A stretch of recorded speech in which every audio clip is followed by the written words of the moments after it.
HRDIS में आप सभी का स्वागत है। आप सभी लोग कैसे हैं? आई होप कि आप सभी लोग अच्छे होंगे और अपनी पढ़ाई को बढ़िया तरीके से कर रहे होंगे।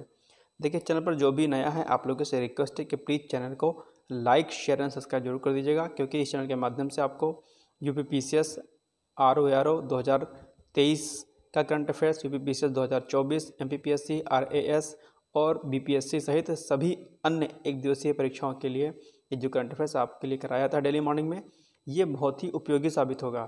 तो इसी क्रम में आप लोगों से रिक्वेस्ट है कि प्लीज़ अगर अभी तक आप लोगों ने चैनल को लाइक नहीं किया है, शेयर नहीं किया है, सब्सक्राइब नहीं किया है, तो प्लीज़ सब्सक्राइब कर दें, ताकि कोई भी अपडेट आपकी परीक्षा से संबंधित हो या करंट अफेयर से रिलेटेड हो या कोई क्लास हो, वो सबसे पहले आप सभी लोगों तक पहुँचती रहे। आज है 30 अक्टूबर और देखेंगे 29 से 30 अक्टूबर के मध्य कौन कौन से ऐसे करंट अफेयर्स हैं जो आपकी परीक्षा की दृष्टि से महत्वपूर्ण है। इसके अलावा आपको पता होगा कि UPSC पेट की परीक्षा होती है और नेट CUT सहित सभी एक दिवसीय परीक्षाओं के लिए भी करंट अफेयर्स आपका समान रूप से उपयोगी होता है। चलिए बिना देरी के आज का सेशन स्टार्ट करते हैं। देखते हैं कि आज का पहला प्रश्न क्या है। पहला प्रश्न है कि हाल ही में मरुस्थलीकरण को रोकने के लिए संयुक्त राष्ट्र कन्वेंशन यानी कि UNCCD का 21वां सत्र कहाँ पर आयोजित किया गया था। इसका जो राइट आंसर है वो हो जाएगा उज्बेकिस्तान में। अब इसमें एक महत्वपूर्ण बात है कि प्रश्न आपसे ये भी पूछ सकता है कि UNCCD के यानी कि संयुक्त राष्ट्र कन्वेंशन का 21वां सत्र किस उद्देश्य के लिए आयोजित किया गया था। तो आपको तुरंत आंसर देना है मरुस्थलीकरण को रोकने के लिए। कौन कौन से ऐसे उपाय हैं जो डेजर्टिफिकेशन यानी कि मरुस्थलीकरण को रोकने के लिए साबित हो सकते हैं। तो इसी क्रम में जो है इसका सम्मेलन उज्बेकिस्तान में आयोजित हुआ था। ठीक, चलिए आइए इसकी व्याख्या देखते हैं कि हाल ही में संयुक्त राष्ट्र कन्वेंशन यानी कि UNCCD के 21वें सत्र का आयोजन कब से कब तक हुआ। 13 से 17 नवंबर 2023 के मध्य समरकंद उज्बेकिस्तान में, यानी कि उज्बेकिस्तान के समरकंद में हुआ था। अब आपको इसमें से ये जो है तिथि जो है यानी कि जो डेट है ये आपको याद रखनी है। इसके साथ साथ में कहाँ पर समरकंद उज्बेकिस्तान में आयोजित किया गया था, ध्यान रखिएगा। किसके लिए आयोजित किया गया था? तो मरुस्थलीकरण को रोकने के लिए। ठीक, चलिए अब बात करते हैं UNCCD की स्थापना की। तो इसकी जो स्थापना हुई थी वो हुई थी 1994 में, यानी कि 1994 में UNCCD यानी कि संयुक्त राष्ट्र कन्वेंशन की स्थापना की गई थी, ध्यान रखिएगा। चलिए दूसरा प्रश्न है, हाल ही में संपन्न एशियाई पैरा खेलों में भारत ने कुल कितने पदक जीते। मोस्ट इम्पॉर्टेंट क्वेश्चन है आपका, क्योंकि भारत ने सर्वश्रेष्ठ प्रदर्शन किया है अब तक के संपन्न एशियाई पैरा खेलों के अंतर्गत। इसका जो राइट आंसर है वो जाएगा आपका सी, यानी कि कुल 111 पदक भारत ने जीते। आइए इसकी व्याख्या देखते हैं। हाल ही में संपन्न एशियाई पैरा खेलों में भारत ने अब तक का अपना सर्वश्रेष्ठ प्रदर्शन करते हुए 29 स्वर्ण पदकों के साथ कुल 111 पदक जीते। ध्यान रखिएगा, बहुत इंपॉर्टेंट पॉइंट है। इसके अलावा अगर बात करते हैं तो पैरा एथलीटों ने 29 स्वर्ण पदक, 31 रजत पदक और 51 कांस्य पदक जीते। अब आपसे परीक्षा में यह भी प्रश्न अलग अलग भी पूछ सकता है कि पैरा एथलीटों ने संपन्न जो भी हाल ही में संपन्न जो एशियाई पैरा खेल हुए थे उसमें से कुल कितने स्वर्ण या रजत या कांस्य पदक जीते। तो आपको अलग अलग नंबर याद होना चाहिए कि 29 स्वर्ण पदक, 31 रजत और 51 कांस्य पदक जीते, ध्यान रखिएगा। दूसरा इंपॉर्टेंट पॉइंट है कि पहला जो एशियाई खेल हुआ था वो 2010 में चीन में आयोजित किया गया था। यह भी महत्वपूर्ण पॉइंट है, ध्यान रखिएगा। इससे पहले भारत ने एशियाई पैरा खेलों के अंतर्गत 2010 संस्करण में 14 पदक, 2014 में 33 और 2018 में 72 पदक जीते थे, ध्यान रखिएगा, महत्वपूर्ण पॉइंट है।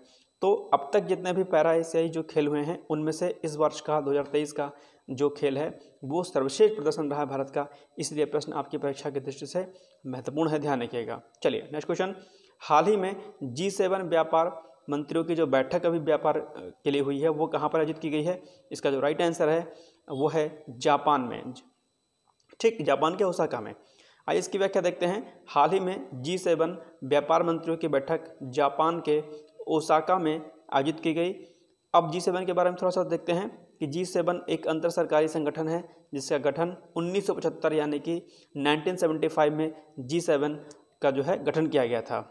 अब दूसरा इसमें महत्वपूर्ण पॉइंट है जो कि आपकी परीक्षा के लिए पूछ लेता है अक्सर कि G7 देशों के अंतर्गत कौन कौन से देश शामिल हैं। तो दरअसल 7 देश हैं इसके अंतर्गत। पहला देश है United kingdom, Canada, France, Germany, Italy, Japan और अमेरिका।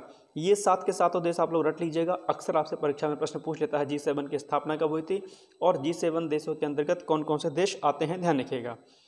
इसमें एक महत्वपूर्ण पॉइंट और है कि अभी इसी वर्ष 2023 में 49वां G7 शिखर सम्मेलन का आयोजन किया गया था। ये दरअसल जापान के हिरोशिमा में इसका आयोजन किया गया था। महत्वपूर्ण पॉइंट है, ध्यान रखिएगा। G7 का 49वां सम्मेलन भी आप लोग पढ़ लीजिएगा। ये आपके लिए होमवर्क है कि 49 जो जी समिट हुई थी वो किस लिए होती और वहाँ पर कौन कौन से ऐसे प्रोविजंस जो है आए वहाँ पर या बनाए गए। ठीक, ध्यान रखिएगा।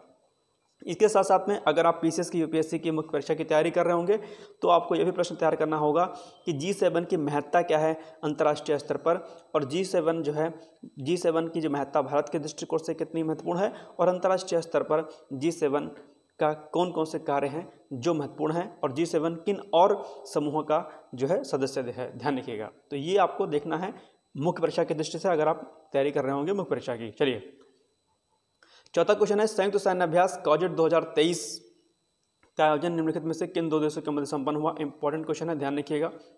वैसे तो मैं सारे ही प्रश्न जो है महत्वपूर्ण करवाता हूं, लेकिन जिस प्रश्न को मैं कहा करूं ये इंपॉर्टेंट है, उस प्रश्न को आपको बिल्कुल भी नहीं छोड़ना है, ध्यान रखिएगा। और आपको बता दूं कि जो सैन्य अभ्यास भारत और किन्हीं अन्य देशों के संबंध के बीच में आयोजित होते हैं वो प्रश्न जो है अक्सर आपसे परीक्षा में प्रश्न पूछ लेते हैं। तो संयुक्त अभ्यास दो या से अधिक देशों के मध्य संपन्न होते हैं, जिसमें भारत की भूमिका है होती है, वो प्रश्न बहुत इंपॉर्टेंट होता है। हाँ, जो भारत जो है जिसमें शामिल नहीं होता है वो प्रश्न भी इंपॉर्टेंट होते हैं, ध्यान रखिएगा। तो ये जो सैन्य अभ्यास, अभी संयुक्त सैन्य अभ्यास काउजेट 2023 का जो आयोजन हुआ है वो जो है दरअसल भारत और कजाकिस्तान के मध्य में संपन्न हो रहा है। आइए इसकी व्याख्या देखते हैं। भारतीय थल सेना, भारतीय वायुसेना की टुकड़ी संयुक्त सैन्य अभ्यास काउजेट 2023 के 7वें संस्करण में भाग लेगी, ध्यान रखिएगा। यह संयुक्त सैन्य अभ्यास भारत और कजाकिस्तान के मध्य में हो रहा है, ध्यान रखिएगा।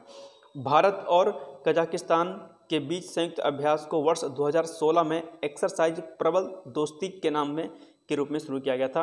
महत्वपूर्ण पॉइंट है, ध्यान रखिएगा। कूट के फॉर्म में प्रश्न आपसे पूछ सकता है।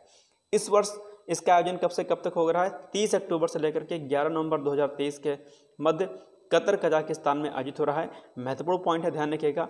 अक्सर पॉइंट इस तरीके से पूछ लेता है कि संयुक्त सैन्य अभ्यास का आयोजन कब से कब तक किया गया था और कहाँ पर किया गया था। तो कतर के कजाकिस्तान के कतर में किया गया था। कब से कब तक किया गया था? 30 अक्टूबर से लेकर के 11 नवंबर 2023 के मध्य में किया गया था। चलिए, नेक्स्ट क्वेश्चन है, जनजातीय गौरव दिवस कब मनाया जाता है? आपको बता दूं कि मन की बात अभी हाल ही में जो माननीय मोदी जी ने की है उसमें जनजातीय गौरव दिवस के बारे में उन्होंने बताया है। तो इसका जो राइट आंसर हो जाएगा ए, यानी कि 15 नवंबर को जो है जनजातीय गौरव दिवस मनाया जाएगा। आइए इसकी व्याख्या देखते हैं। भगवान बिरसा मुंडा के जन्म जयंती के अवसर पर 15 नवंबर को जनजातीय गौरव दिवस मनाया जाएगा। महत्वपूर्ण पॉइंट है, ध्यान रखिएगा। नेक्स्ट क्वेश्चन है, भारत रानी दुर्गावती की कौन सी जयंती मना रहा है इस वर्ष? यानी कि आपके ऑप्शन जो हैं 4 हैं, जिसमें से आपका राइट आंसर डी हो जाएगा, यानी कि 50वीं जयंती जो है रानी दुर्गावती जी की जो है भारत इस वर्ष मना रहा है। महत्वपूर्ण पॉइंट है, ध्यान रखिएगा। भारत आदिवासी समाज की प्रेरणा देने वाली रानी दुर्गावती जी की 50वीं वर्ष जो है जयंती मना रहा है। और आपको पता होगा कि रानी दुर्गावती जो है पर्यावरण के क्षेत्र में भी उन्होंने काफ़ी जो है काम किया था और वो जो है एक क्रांतिकारी भी रही हैं। तो रानी दुर्गावती की जो महत्ता है वो आदिवासी समाज में बहुत महत्वपूर्ण है और माननीय मोदी जी ने रानी दुर्गावती जी का नाम लिया था मन की बात में। तो ये प्रश्न इंपॉर्टेंट है, आपका ध्यान रखिएगा। ये आप देख सकते हैं फिगर के माध्यम से। नेक्स्ट क्वेश्चन है, प्रसिद्ध तीर्थ क्षेत्र अंबाजी मंदिर निम्नलिखित में से कहाँ पर स्थित है? इंपॉर्टेंट क्वेश्चन है। इसका राइट आंसर हो जाएगा गुजरात में जो है प्रसिद्ध तीर्थ क्षेत्र अंबाजी मंदिर जो है स्थित है। महत्वपूर्ण क्यों है? महत्वपूर्ण 2 पॉइंट से है, क्योंकि अभी माननीय मोदी जी ने जो है मन की बात में इस क्षेत्र का, इस तीर्थ स्थल का जो है नाम लिया था, जिक्र किया था। और इसके अलावा इसकी जो खास विशेषता है वो ये है कि ये इस्तेमाल हो चुकी कबाड़ा में फेंक दी गई पुरानी चीज़ों से बनाई गई है ये मंदिर, यही मूर्ति। तो इसलिए ये इम्पॉर्टेंट है और गुजरात में ये अंबाजी मंदिर स्थित है, ध्यान रखिएगा। चलिए, अब आज का प्रश्न है आप सभी लोगों के लिए। आपको बताना है कि भारत ने special Olympics world summer games में कुल कितने पदक जीते थे। आपके ऑप्शंस हैं ए 100, बी 200, सी 300 या डी 350। तो आपको राइट आंसर देना है, कमेंट बॉक्स में जाकर के प्लीज़ दीजिएगा। मैं बार बार कहता हूं कि जब कोई प्रश्न आप सर्च करते हैं तो आपको जो है उससे कई अन्य प्रश्नों के उत्तर और मिल जाते हैं, ध्यान रखिएगा। तो आज आपके लिए होमवर्क है पहला प्रश्न तो यही है कि special Olympics world summer games में कुल कितने पदक जीते थे भारत ने, एक प्रश्न। दूसरा, आपको G7 के बारे में पढ़ना है। अगर आप मुख्य परीक्षा यानी कि PCS की भी तैयारी कर रहे होंगे तो G7 की महत्ता भारत के दृष्टिकोण से और अंतर्राष्ट्रीय स्तर पर G7 की महत्ता पढ़नी है आपको। साथ साथ में G7 के बारे में और इम्पोर्टेंट फैक्ट पढ़ने हैं आपको। तो दो चीज़ें आज आपको करनी है, एक तो प्रश्न ये वाला और G7 के बारे में आपको पढ़ना है। ध्यान रखिएगा, जो मैं टास्क आपको देता हूँ आप उसे पूरा करिए। अगर आपने इसे 4 से 5 महीने मेरे टास्क दिए गए टास्क को पूरा कर लेंगे, आपको निश्चित तौर पर फायदा होगा, चाहे आप प्रीलिम्स की तैयारी कर रहे होंगे या फिर आप मेंस की तैयारी कर रहे होंगे। मेंस के लिए मैं आपको बताना चाहूँगा कि मेंस की सीरीज अभी स्टार्ट हो जाएगी। RO का प्रीलिम्स जैसे ही हो जाएगा उसके बाद हम प्री कम मेंस यानी कि प्री के चीज़ें भी कराएंगे प्लस मेंस की भी चीज़ें कराएंगे। ध्यान रखिएगा, मार्च से हमारी सीरीज ये स्टार्ट हो जाएगी मेंस को लेकर के, PCS की और UPSC की।